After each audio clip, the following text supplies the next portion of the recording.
پاکستان اب تک کیا کوششیں کر رہا ہے؟ بلکہ ہمیں جوائن کیا وزیر خارجہ شاہ محمود قریشی صاحب ہمارے ساتھ ہیں. یہ ساری باتیں انہی سے پوچھتی ہیں. شاہ صاحب بہت بہت شکریہ، آپ نے ہمارے ٹائم نکالا. فلسطین میں اس وقت جو کچھ ہو رہا ہے، اسرائیل جو کچھ کر رہا ہے، پوری دنیا میں اس پر بات ہو رہی ہے، لیکن اب بھی وہ ممالک جو اسرائیل پر اپنا اثر و رسوخ استعمال کر سکتے ہیں وہ خاموش ہیں. پاکستان اس سلسلے میں کیا کرنا چاہ رہا ہے، یہ ہم آپ سے پوچھنا چاہتے ہیں. دیکھیے، پاکستان کی کوشش یہ ہے کہ سب سے پہلے تو جو او آئی سی کا فورم ہے اس کو مؤثر طریقے سے استعمال کیا جائے، امہ کو یکجا کیا جائے اور یک زبا ہو کر فلسطینیوں کے لیے آواز بلند کی جائے.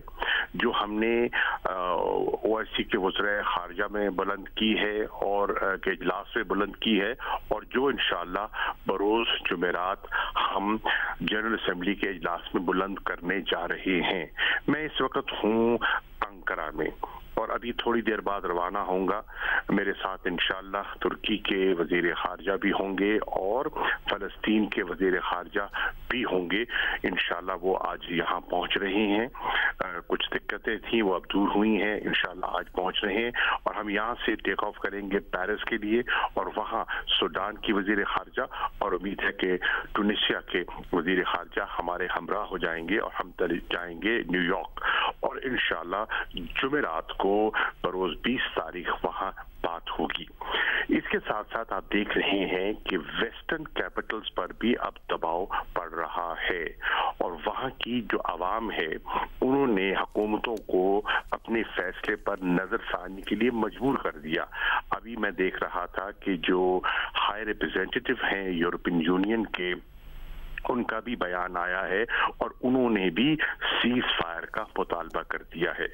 امریکہ بھی اپنے ڈپلومیٹک ایفرٹ کو تیز کر رہا ہے، لیکن اس میں کوئی شک نہیں کہ اسرائیل اگر کسی کی سنے گا تو وہ امریکہ کی سنے گا. جتنا اثر انداز امریکہ ان پر ہو سکتا ہے دیگر کوئی ملک نہیں ہو سکتا، کیونکہ آپ نے دیکھا کہ سلامتی کونسل میں جو ایک یکجہتی ہو رہی تھی اس کے راستے میں ویٹو استعمال ہو گیا امریکہ کا. جب تک ان کو یہ احساس ہوگا کہ امریکہ کی پشت پناہی ہے تو وہ اور امریکہ کی پشت پناہی، شاہ صاحب آپ ٹھیک کہہ رہے ہیں کہ ابھی تک کلیئر نظر آ رہا ہے کہ امریکہ اسرائیل کے ساتھ کھڑا ہے. جو بھی اسرائیل کر رہا ہے امریکہ اس کو بھرپور سپورٹ فراہم کر رہا ہے. آپ اپنی کوششوں کا ذکر کر رہے ہیں، مسلم ممالک کی کوششوں کا ذکر کر رہے ہیں، ترکی اور دیگر ممالک ہیں.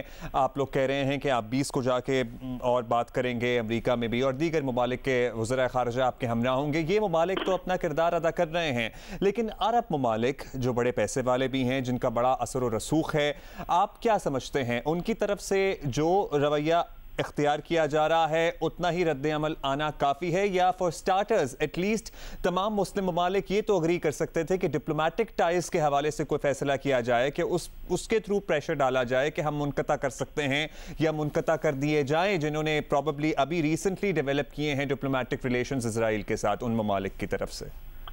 دیکھیے، سچویشن ایوالو کر رہی ہے اور جیسے جیسے سچویشن ایوالو کرتی ہے حکومتیں، قومیں اپنے فیصلوں پر نظر ثانی کرتی ہیں.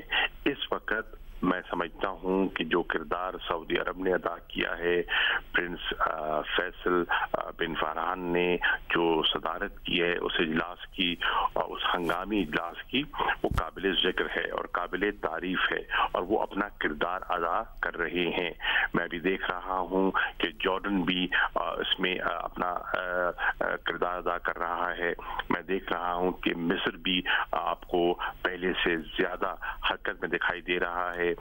مصر کے وزیر خارجہ نے بھی جو سیز فائر کی کوششیں ہیں ان کا ذکر بھی کیا ہے اور اسسٹنس اور ایمبولینسز وغیرہ وہاں پہنچانے کی کوشش کی ہے. اور کل کو خدا نہ خواستہ اگر کوئی ہیومینیٹیرین کرائسس جس تیزی سے بڑھ رہا ہے مزید بڑھ جاتا ہے اور ہم ان کی امداد کے لیے آگے بڑھنا چاہتے ہیں تو ہمارے پاس واحد جو راستہ ہے امداد پہنچانے کا، اسرائیل تو ہمیں اجازت نہیں دے گا، واحد راستہ جو ہمارے پاس ہوگا وہ مصر کا ہوگا، ایجپٹ کا ہوگا. تو انشاءاللہ میری خواہش بھی ہے، میری پہلے بھی بات ہو چکی ہے مصر کے وزیر خارجہ سے، اور انشاءاللہ میں مزید ان سے رابطہ کروں گا کہ اگر ہیومینیٹیرین اسسٹنس کے لیے کوئی کوریڈور درکار ہے تو ہمیں مصر کے سہارے کی ضرورت ہوگی.